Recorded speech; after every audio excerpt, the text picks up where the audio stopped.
Hi everyone, I'm Sam, and I've spent the last decade deep in the trenches of digital video and social growth. I've helped small creators scale into massive brands and worked with product teams to make their content workflows actually bearable. Today we are tackling the messy but essential challenge of turning long-form videos into a consistent library of short-form clips. We aren't just talking about cutting footage, we are talking about growth, retention, and scaling without burning your team out. We'll cover what it actually means to repurpose content, how to build a scalable workflow, and what the next wave looks like for creators. First, let's clarify the difference between a clip and an edit, because in creator land, these words get used way too interchangeably. A clip is simply a snippet or a moment that hooks the viewer, while an edit is a fully packaged product with pacing and branding. Historically, editing was this slow, artisanal thing involving manual cuts, color tweaks, and exports. Now creators need both the quick, high-velocity clips and the polished, long-form edits, all sourced from the same production.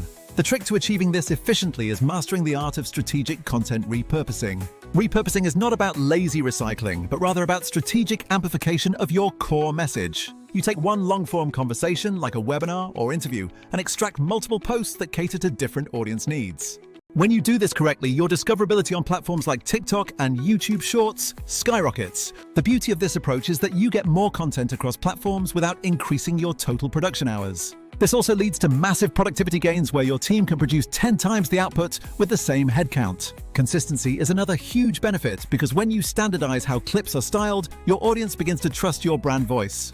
Short, well-crafted clips also save your audience time, which typically leads to higher retention rates. We also have to acknowledge that modern audience behaviors have shifted as people now hop between platforms constantly. The global viewer today expects on-demand, snackable content, regardless of where they first discovered you. But how do you actually make this work day-to-day without the process becoming a manual nightmare?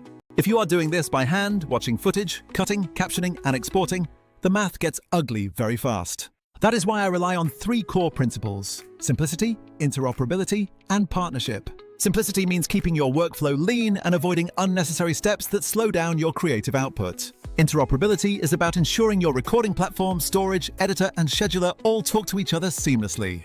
Partnership is about choosing tools and teams that support your growth rather than just acting as service providers. When I ran content operations, we stopped treating clips as an afterthought and started treating the clip pipeline as a product. That meant upstream collaboration, where we baked social angles into the planning phase of every long-form episode. Now, let's talk about the tooling landscape, which is currently filled with options for every type of editor. Full-featured editors offer great control, but they often come with steep learning curves and slow export times. Text-based editors are fantastic for podcasters who need transcript-driven workflows, but they still require manual highlight selection. Mobile apps are incredibly fast for individual creators, but they rarely handle the batch operations required for professional scale. And while freelance houses produce high quality, they are simply too expensive and slow for daily clip production. This is exactly where modern AI-driven automation enters the picture to change the game. Tools like Vizard act as a workflow multiplier by automating the highlight finding process and standardizing your edits. It is important to be clear, this is not a magic wand that replaces editors, but a way to supercharge your existing workflow. The software identifies the most viral moments in your footage, the laughs, the reveals, and the quotable takes. Then it generates ready-to-post clips and provides a dashboard to manage your distribution across multiple platforms. Imagine a solo podcaster turning a 60-minute interview into 10 high-performing social clips in less than an hour. Or consider an enterprise team that uses these tools to keep webinar content alive and generating leads for weeks after the event. Even small studios use these platforms to batch process raw footage and maintain brand cohesion across different channels. When you compare this to manual editing houses, the cost savings and turnaround speed are honestly night and day. So how do we measure the return on investment for adopting these automated clip workflows? The savings come from fewer manual hours, but also from the faster publishing cycles that let you experiment more. Faster cycles equal faster learning loops, which ultimately leads to a higher chance of finding your next viral format. Teams I have worked with have reduced their turnaround time by up to 80% while increasing their output significantly. Some might argue that free tools or basic auto-captioning services are enough, but those rarely scale professionally. Free tools often lack the consistency and metadata management that you need for a truly predictable content pipeline. And when it comes to machine-driven editing, remember that human oversight is still the secret sauce that makes content land. The tools do the heavy lifting, but you still need that final human touch for the right thumbnail or a sharper caption. When evaluating these tools for your own team, prioritize ease of use, batch processing capabilities, and native scheduling. Also, look for robust cross-platform formatting so your clips look perfect on TikTok, YouTube, and Instagram simultaneously.